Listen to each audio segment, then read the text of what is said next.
Hello and welcome to my channel. I hope you enjoy this story.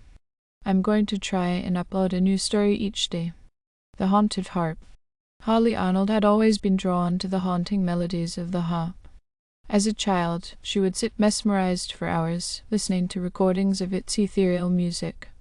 It was no surprise when she grew up to become a harpist herself, performing in concerts and earning accolades for her skill. When her great-aunt Evelyn passed away, leaving her a harp, Holly felt a surge of excitement mixed with a strange sense of foreboding. The harp was unlike any she had seen before. It stood tall and imposing, its frame intricately carved with what appeared to be faces and figures entwined in a dance of agony and ecstasy. The strings glistened with an otherworldly sheen, and the wood seemed almost alive under her touch. The harp had a name, Mortis Cantus, the Isle of Wight, where Evelyn had lived and where Holly now found herself, was known for its legends and ghost stories. It was said that the harp had been crafted from the bones of the deceased, each string made from the hair of the dead. Holly dismissed the rumors as mere folklore, the stuff of overactive imaginations and local superstition. Yet, as she plucked the first note, she couldn't shake the feeling that something was very wrong. The first note resonated through her entire being, sending a chill down her spine. As she continued to play, the room around her seemed to fade away, replaced by a misty, dimly lit landscape. She found herself standing on a desolate shore, the waves lapping at her feet with a sound that echoed the mournful chords of the harp. The sky above was a swirling mass of dark clouds, and a pale, ghostly light illuminated the scene. Figures moved in the mist, their forms barely visible, but their presence palpable. Holly realized with growing horror that she had been transported to a realm between life and death, a liminal space where the spirits of the dead roamed. "Who are you?" Holly called out, her voice trembling. A figure stepped forward, a woman with hollow eyes and a sorrowful expression. "We are the souls trapped within the harp," she said. "We cannot move on, bound by the strings that hold us." Holly's mind raced. She remembered the stories her great-aunt had told her as a child about a cursed harp that imprisoned the souls of those who had died in torment. Evelyn had warned her never to play it, but in her excitement, Holly had forgotten. "How can I free you?" Holly asked, her voice a desperate whisper. The woman pointed to the harp, which now stood on the shore beside her. "You must confront the spirits and break the strings that bind us." With a sense of dread, Holly approached the harp. She plucked another string, and a wail of anguish filled the air. The mist parted, revealing a spectral figure writhing in pain. Holly steeled herself and began to play, each note drawing out another tortured soul. The spirits swirled around her, their faces contorted with suffering. Holly played on, her fingers moving with a life of their own. The music was both beautiful and terrible, a symphony of sorrow that seemed to come from the very depths of her soul. As she played, she could feel the malevolent influence of the harp tightening its grip on her. The faces carved into the wood seemed to come alive, their eyes following her every move. The strings cut into her fingers, drawing blood, but she did not stop. One by one, the spirits emerged from the mist, each one pleading for release. Holly played until she thought she could bear no more, her strength waning and her vision blurring. But she knew she had to continue, for her own soul was now entwined with theirs. Finally, she struck the last note, and a blinding light enveloped her. She felt herself being pulled back, away from the desolate shore and into the warmth of the living world. She collapsed to the floor, the harp silent beside her. When she awoke, she was surrounded by concerned faces. Her friends and neighbors had found her unconscious, the room filled with an eerie silence.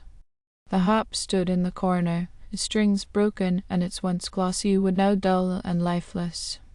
Holly knew that she had freed the spirits, but at a great cost. The harp's curse had been lifted, but its influence had left an indelible mark on her soul. She could no longer play the harp without feeling the echoes of the sorrowful symphony she had unleashed. Years passed, and Holly left the Isle of Wight, seeking solace in a quiet life far from the haunting melodies of the harp. But the memory of the fateful night stayed with her, a constant reminder of the fine line between life and death, and the power of music to touch the darkest corners of the human soul. And somewhere, in the forgotten corners of the world, the harp lay dormant, waiting for the next unsuspecting soul to uncover its dark secrets and play its mournful tune. Holly's life slowly returned to a semblance of normalcy, but she could never fully escape the shadows of that cursed night. Despite leaving the Isle of Wight, she found herself haunted by dreams of the misty shore and the sorrowful spirit she had freed. She moved to a small village in the English countryside, hoping that the peaceful surroundings would help her forget. For a while, it seemed to work. Holly took up teaching music at a local school, and her students' laughter and enthusiasm provided a welcome distraction. She avoided harps, focusing instead on piano and violin. Yet, no matter how hard she tried, the pull of the harp's dark melody lingered at the edges of her mind. One crisp autumn evening, as Holly was closing up the school, she heard a faint, familiar note. Her heart skipped a beat, and she shook her head, telling herself it was just her imagination. But the note came again, clearer this time, echoing through the empty halls. It was the same haunting sound she had heard on the Isle of Wight. Driven by a mix of fear and curiosity, Holly followed the sound. It led her to the music room, where a small, dusty harp stood in the corner. She had never seen this harp before. It had not been part of the school's inventory.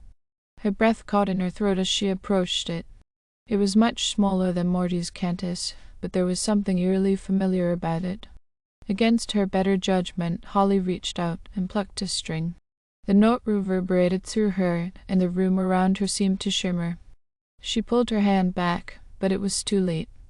The air grew thick, and the temperature dropped, her breath visible in the sudden chill. "Not again," Holly whispered, panic rising in her chest. She turned to leave, but the door had vanished, replaced by a wall of mist.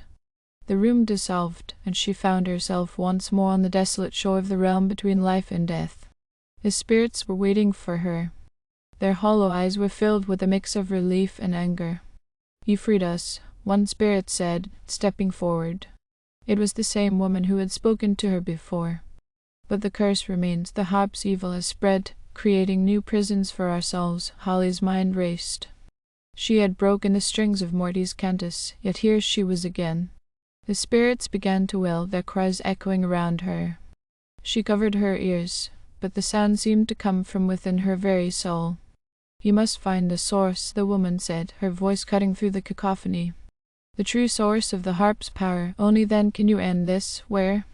Holly cried, her voice cracking with desperation.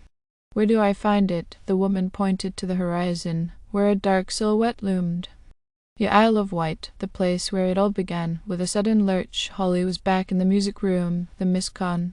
She was gasping for breath, her heart pounding. The small harp was still there, silent and unassuming. Holly knew what she had to do. She couldn't run from it any longer. Packing her bags, Holly made her way back to the Isle of Wight. As she approached her great-aunt Evelyn's old house, now abandoned and overgrown, she felt a sense of dread settle over her. The house seemed to pulse with a dark energy, as if it were alive. Inside, the air was thick with dust and the smell of decay. Holly made her way to the attic, where she had first found Morty's cantus. The attic was just as she remembered it, filled with old furniture and forgotten relics. In the corner, covered by a tattered sheet, was the harp. Holly approached it with trepidation. This time she didn't need to pluck the strings.